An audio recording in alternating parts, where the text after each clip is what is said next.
ci saranno possibilità di maggiore integrazione europea. Vi lascio però, con riferimento al federalismo pragmatico, alle riflessioni fatte a Barcellona in una intervista con il giornalista friulano Marco Bozzer, un caro amico di storia col quale abbiamo organizzato tanti convegni a Barcellona. Qui si parlerà della integrazione tra Barcellona e l'Europa, tra Barcellona e la Spagna. Buona visione. E poi nella seconda parte interviste sulla Groenlandia con Fausto Biloslavo e Andrea Romoli. Siamo qui con il dottor Marco Bozzer, che è un caro amico, siamo stati compagni di università, ma lui ha passato per 20 anni almeno, 30 anni, poi ce lo dirà, ha vissuto e sta vivendo in Catalogna, a Barcellona, vicino a Barcellona adesso, all'inizio proprio era in Barcellona centro, ed è stato anche il giornalista al quale si è appoggiata la RAI il giorno nel quale c'è stato il referendum per l'indipendenza, direi ormai qualche anno fa, cos'era il 17 novembre o il 1° novembre, una roba 17 novembre, perché qui dicono le date con 17-11, no? Dicono le date in questo modo. Ecco, questa è stata un'importante esperienza professionale del dottor Marco Bozzer, che poi ha curato anche la voce Barcellona per l'enciclopedia Treccani, tra le varie cose che ha fatto come giornalista. Bene, ecco, se puoi iniziare spiegandoci la tua esperienza, ecco, con la RAI nel giorno del referendum qui a Barcellona e in Catalogna. Allora, prima di tutto io sono vivo qui da 30 anni, nel 2017, quindi ero qui da quasi 20, un po' più di 20.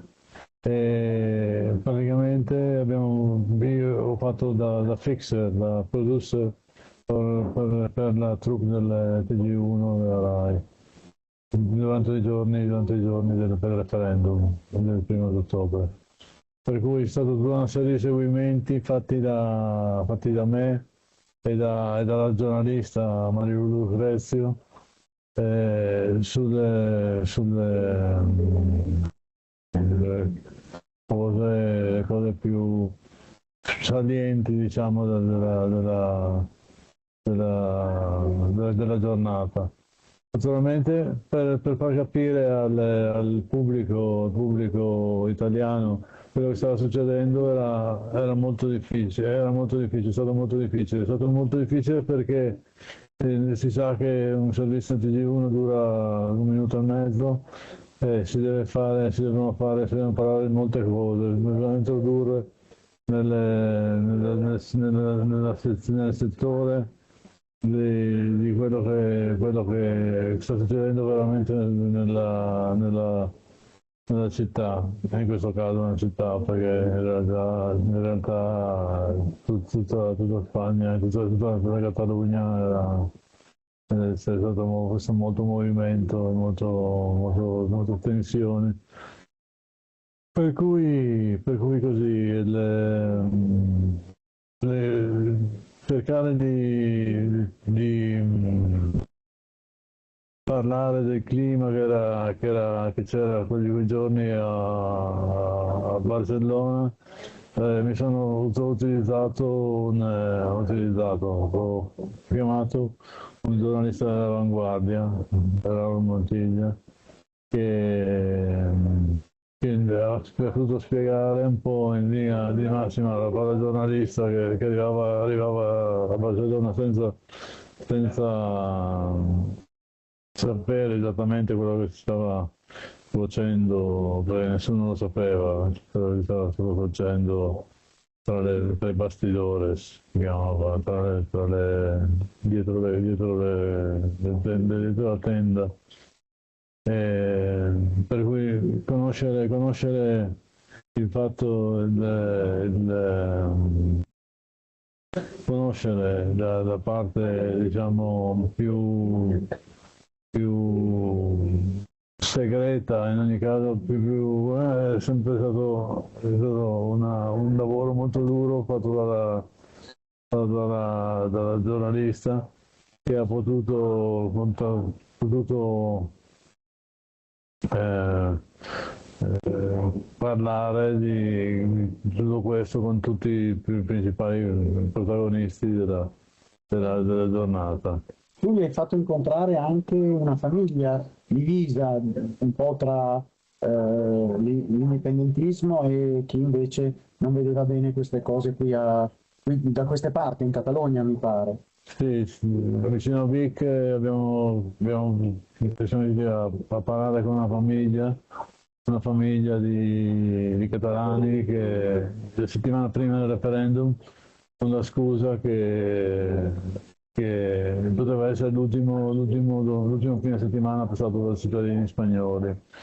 Perché dalla prossima settimana anzi diceva, sarete cittadini catalani. È stata una serata una giornata molto emotiva perché c'era gente che lo viveva veramente come se vissuto nella strada anche. Si vivevano atmosfere rivoluzionarie. Sì, perché c'era la Guardia Civile che era qui in porto a Barcellona da 3 notti e poi è fuoriuscita da queste navi anche con una certa violenza, tant'è vero che poi intervenne quello che abbiamo visto, intervenne la Merkel su Rajoy dicendo ma guarda che si sta vedendo in televisione quello che sta succedendo a Barcellona, la polizia, la Guardia Civile che usa la violenza contro gente per strada che va in fila a votare e poi si interruppe questa cosa.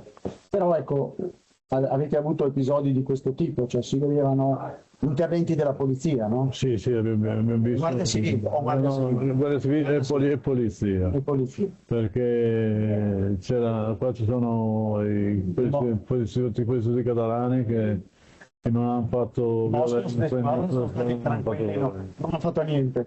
No, io ricordo che andavamo tutti verso una direzione e è iniziato a sparare pallottole di gomma da 20-30 metri. È stato molto. Io sono scappato, il cameraman è riuscito a stare un minuto in più e poi tornato indietro. È stato abbastanza violento. Ma questo dove è successo? A che ora e dove è successo? La scuola si chiamava.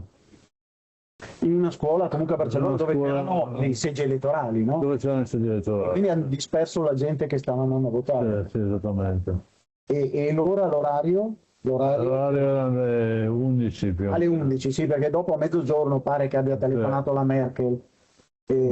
Poi un'altra cosa, io purtroppo sono anche docente universitario, sono vice direttore del Master in Intelligence and Emerging Technology dell'Università di Udine, allora ci occupiamo anche dei servizi segreti, io dal punto di vista giuridico, di diritto costituzionale pubblico, e per esempio nella notte successiva però alla domenica del referendum, quindi la notte tra la domenica e il lunedì, e pare che ci fossero state, cose mai accadute a Barcellona, degli incendi di cassonetti, di cose un po' violente, e lì alcuni catalanisti ovviamente dicevano guarda che in questi casi, queste cose noi sai che non le facciamo, siamo non violenti, e sono i servizi segreti spagnoli che tra l'altro hanno fatto vedere anche delle foto di queste persone tutte vestite di nero che avevano come un collarino nero e con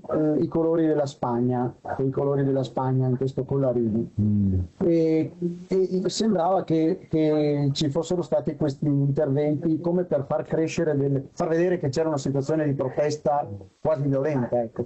cosa che invece non è mai accaduta. Comunque quella notte lì incendiarono cassonetti, strade. Quella notte lì ci sono stati pochi atti di violenza da parte pochi documentati penso nessuno. No. Che a livello Cose su internet, quindi che possono essere anche fake news. Esatto.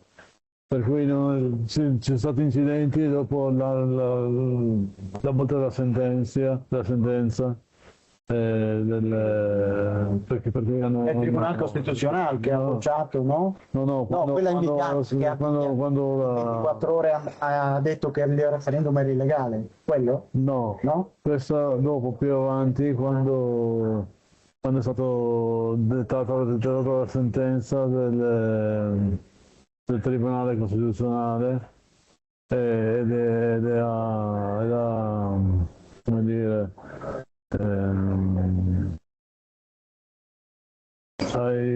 Ha confermato i dati del referendum, i numeri, no? No, ha mandato in prigione. Ah, sì. Quando sono stati presos, sono andati in carcere, tra i quali anche i due Jordi Cushart e Jordi Sanchez. Tra l'altro poi ho conosciuto, sono seduto a fianco a Jordi Sanchez in una riunione, credo all'Ateneo Barcelonese, in una sala della Generalitat, ero con Aurelia Ardemi, che abbiamo ricordato ieri tra l'altro all'Ateneo Barcelonese. E tra l'altro devo dire che devo anche ringraziare Marco, perché è stato lui che mi ha fatto conoscere Aurelia Argemì, e da lì sono partiti i 12 anni, per 12 anni circa siamo riusciti a fare qui a Barcellona dei convegni internazionali che collegavano l'autonomia del Friuli Venezia Giulia all'autonomia catalana, però abbiamo fatto dei convegni scientifici all'Istituto de Studis Catalans, al Conseil de Garanzie Statutarie, all'Università Autonoma, ma il fiore all'occhiello per me è stata la cena che abbiamo fatto, che hai organizzato tu, al Torre Altamar, dove facevamo il vino friulano incontra la Catalogna, e lì c'è stato anche organizzativamente, abbiamo fatto arrivare dal Friuli il vino alla Torre Altamar, e poi c'è stato un momento bellissimo quando il conto che il gestore, adesso si può dire, sono passati un po' di anni, magari non è neanche più aperto il ristorante, però insomma il gestore a un certo punto ha alzato il prezzo, e tu Marco hai detto una parola che ha risolto il problema, perché doveva mantenere la parola data, se si può dire. Sì. Cosa hai detto? Ho detto Cabron. E con quello abbiamo pagato quello che era però è stato, da lì Marco è riuscito a ottenere 36 articoli su internet e anche sulla stampa catalana che parlavano della manifestazione il Friuli sposa la Catalogna attraverso la gastronomia e l'enogastronomia. Esatto. Però tu hai partecipato anche a un altro evento, la Polentada. Questo però quello non l'hai organizzato come vice segretario del Fogolar Furlan, con presidente, chi era presidente? Livio Bearzi, anche lui ha avuto dei guai giudiziari, ma totalmente risolti poi dalla grazia del Presidente della Repubblica. È una situazione delicata quella che è passato ma semplicemente perché è stato direttore della struttura all'Aquila durante il terremoto, di una struttura ricettiva che è crollata, e lui è arrivato 5 minuti prima, però era responsabile, e quindi ingiustamente ha avuto grandi problemi, anche il carcere. Poi dopo risolti per fortuna dalla grazia. Ma Livio Bearzi era segretario e tu eri vice segretario. Io eravamo in 3-4 che gestivamo un po' e avete fatto però che cosa? Abbiamo fatto la Polentada. Dove? Fuori del Nou Camp. Sì, abbastanza vicino al Nou Camp. C'era come giocatore del Nou Camp del Barcellona in quel periodo? C'era Messi? C'era Ronaldinho e c'era Messi. E come allenatore Guardiola? L'allenatore Guardiola. Guardiola, il massimo, il massimo. Mancava solo non Jordi Pujol che è il politico, ma Pujol che aveva i capelli lunghi. Non c'era, penso, c'era anche Pujol. No, era molti anni fa. Però abbiamo organizzato una polentata con i Polentazzo Berzegni, sono venuti giù e hanno montato una diagonale, una struttura enorme con questi polentazzi Berzegni che preparavano la polenta con il frico. Sono molto divertiti, è stato molto divertente. Ora dici com'è la situazione oggi, perché abbiamo parlato di tante belle cose. Com'è la situazione oggi, qui dopo la fine del processo, diciamo, è tutto più calmo, tutto più rientrato? Sì, adesso l'aria rivoluzionaria che si respirava prima, come si diceva, era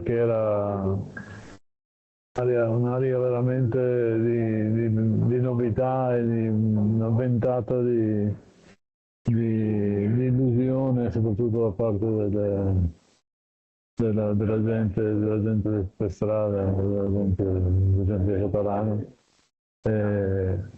Questa area si è trasformata in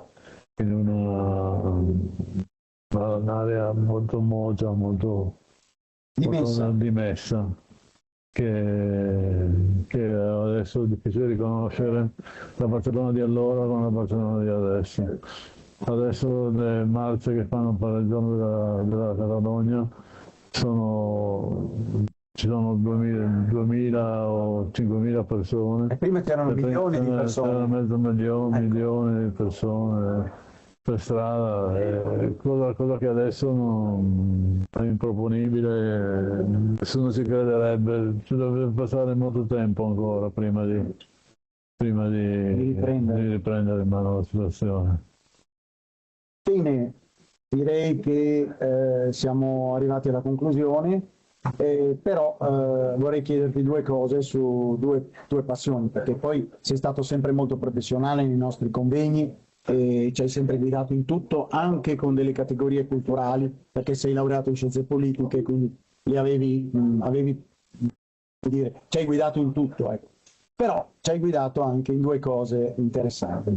La prima è la gastronomia, perché tu hai avuto anche un ruolo nel giornalismo della gastronomia, e quindi se vuoi dirci qualcosa, oggi ci sono i calzotti per strada, e nella Caglia è una cosa molto popolare che viene dai paesini fuori, e però adesso è molto radicata anche a Barcellona. Se ci puoi parlare di questo. E poi ti vorrei chiedere com'è la situazione del Barça oggi, che mi pare primo in classifica. Sì, primo in classifica. A iniziare dal Barça dico subito. Perché sei anche giornalista sportivo tu? No. Beh, insomma. Gastronomico sì, sportivo no. Ah, ecco. Beh, gastronomico mi ricordo il nome di Marcelo Alparisio, che è un'istituzione, era un'istituzione del giornalismo gastronomico. Però adesso parlo del Barça, scusa. No, il Barça è l'unica cosa che non seguo moltissimo, vedo che primo in classifica e credo che farà un bel campionato perché è una bella squadra, molto potente, gioca molto bene, eccetera. Sono tutto un momento d'oro per il Barça. No? Sì. E ci voleva, perché era un po' di anni che... Sì, l'anno scorso ha vinto lo scudetto, però non convinceva, mentre quest'anno, a partire da quest'anno, l'anno scorso, ha iniziato a convincere anche, a vincere e a convincere. E dopo, volevo dire... I calzotti. Nella stagione fredda dell'anno, normalmente a febbraio, era d'uso andare a Tarragona, dove si facevano i calzotti.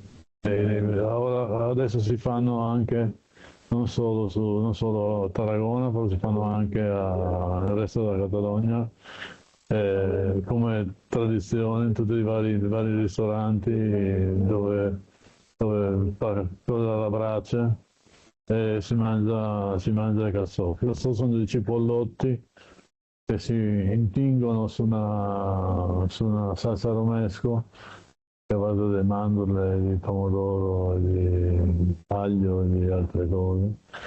È una salsa molto complessa. Si rischia di macchiarsi. Si rischia di macchiarsi perché dobbiamo mettersi il bavaglino e così si mangia calzos prima e secondo si mangia sempre carne alla brace, per cui carne alla griglia, per cui adesso si possono trovare in diversi posti. Oggi li mangeremo. Oggi li Tra poco? mangeremo tra poco Al finale della Rambla. al finale della Rambla, dove ci sono degli organizzatori, che tra cui ci sono anche molti italiani, sono degli organizzatori della Cassadola Popolare, diciamo, che è stato con un patrocinio di Dog Food,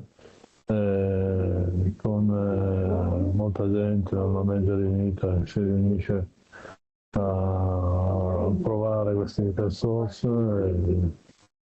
Bene, allora concludiamo perché Marco Bozzer, il dottor Marco Bozzer parla anche perfettamente catalano, allora lo salutiamo qui da Barcellona, da Plaza Catalunya, e ci rivedremo sicuramente a Pordenone in Friuli, dicendo moltes gracias e adeu. The rest. Eccoci che concludiamo questa prima parte, sempre con Barcellona, con Richard Wagner, Tristano Isotta, Liz Davidson e Clay Healy, che abbiamo visto qualche giorno fa a Barcellona. E qui vedete il Gran Liceu, lo vedete la platea piena, quasi piena, qualche minuto prima di iniziare, e poi vediamo ecco la durata impegnativa, ma qui la pausa, una delle pause con i gourmet, e qui vediamo gli applausi alla direttrice internazionale e poi a Tristano Isotta, che si vedete il momento del Gran Liceu, che è un ambiente internazionale di grande qualità, di grande creazione artistica. Tristano Isotta a Barcellona.